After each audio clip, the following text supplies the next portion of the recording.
What's up, guys? Welcome back to the channel.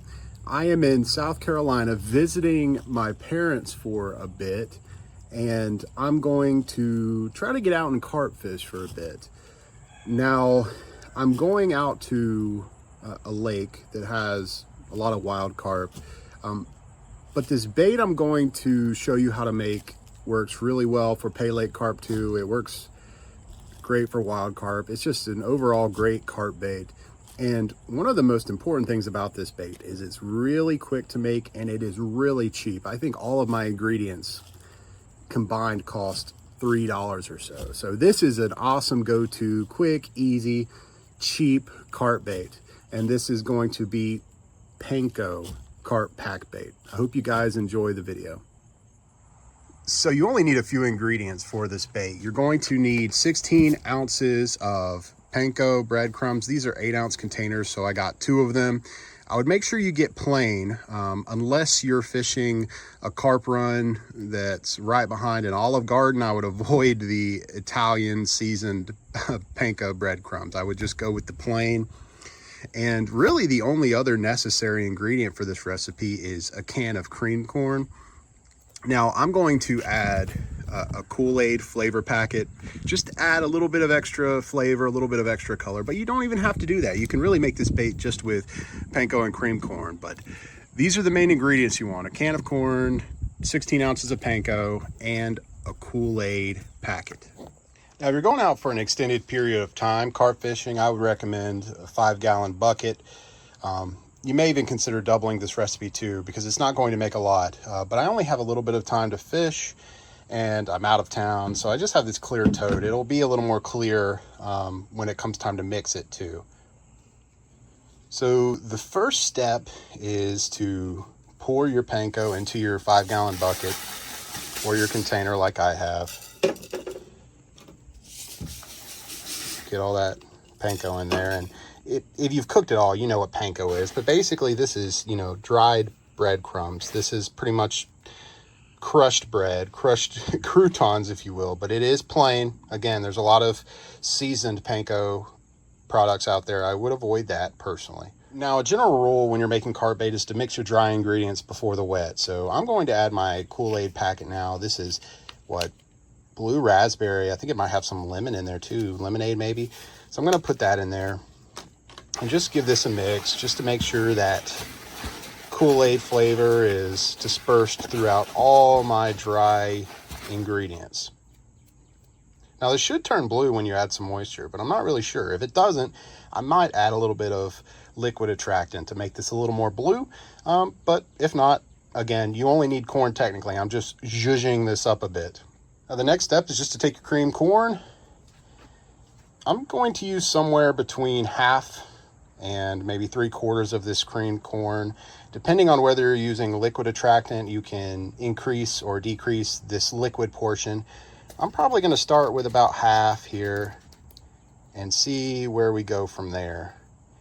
Man, that blue Kool-Aid just smells great already.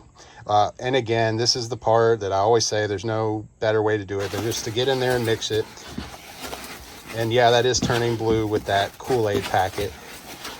But you're just getting in there, mixing all this up. Make sure that nothing is dry by the end of this.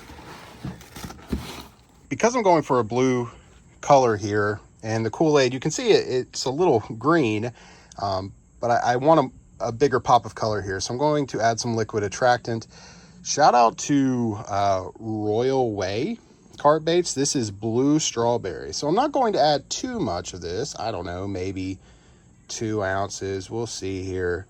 So really great thick attractant here. But so we're going to have a little bit of blue strawberry in here, a little bit of raspberry. It's going to have quite the fruity flavor going on.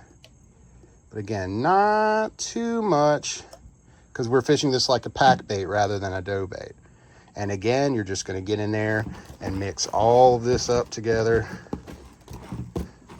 Here's my finished product. This is all mixed together.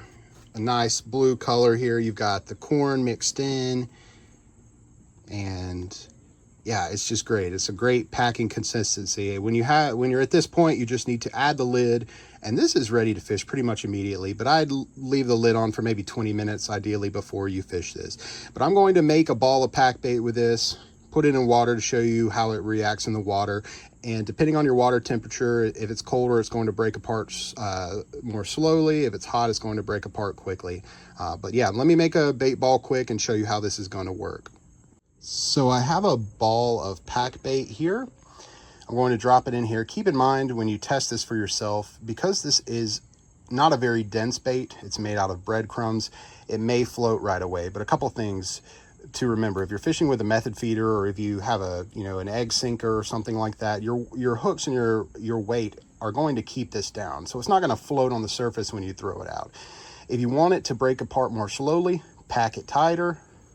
If you want it to break away quickly, don't pack it too tight. That's a general trick for pack bait fishing. Depending on how tightly you pack your bait ball is how quickly it's going to break apart. But remember, this bait is designed to break apart into a pile at the bottom, exposing the hooks. And the carp will come by, clean up the pile of bait, and get your hooks with your hook bait along with it. So we're just going to put this in here and see what happens. So you see already it floated for a second, but then it quickly sank down to the bottom.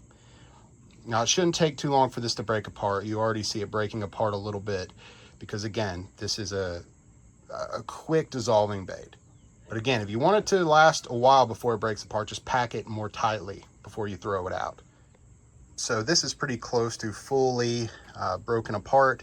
Your hook baits are going to be buried within the pack bait. The carp will swim by, eat this pile of pack bait, and get your hooks with it. If you have pop-ups, they're going to suspend just over that bait pile, and the carp will pick those up as well. But again, pack bait is designed to fall off the hook, not to stay on it. So you don't want this bait to stay on your hook. You want it to create an attractive pile of bait for the carp to see as they're coming along feeding on the bottom.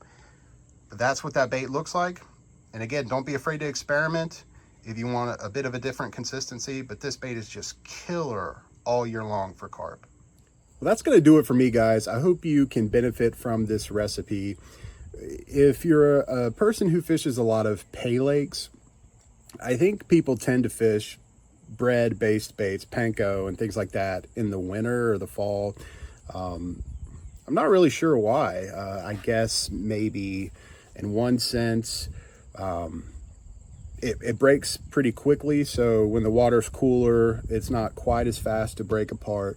But when I'm fishing for wild carp in a lake, I often use bread-based baits because these carp at these lakes with ducks and pleasure boaters and all of that, they're feeding these ducks and geese bread, and carp often develop quite the taste for bread in these bodies of water. But even if they don't, carp just love bread-based bait. So this recipe is really quick, really cheap, it's really easy, nothing fancy, and really all you need is panko and corn. If you want to add a little bit of liquid attractant, you can do that. You can cut down on your corn a little bit. You can add Jello packets, Kool-Aid packets, whatever works. But this is just a killer all-season carp bait, and you can make it a little thicker and fish it more like a dough bait. You can really keep it as a pack bait and fish with a method feeder or pack it around your hooks, whatever you like to do. But either way, next time you're going out carp fishing, try this bait out and hopefully you catch a few. Until next time, tight lines.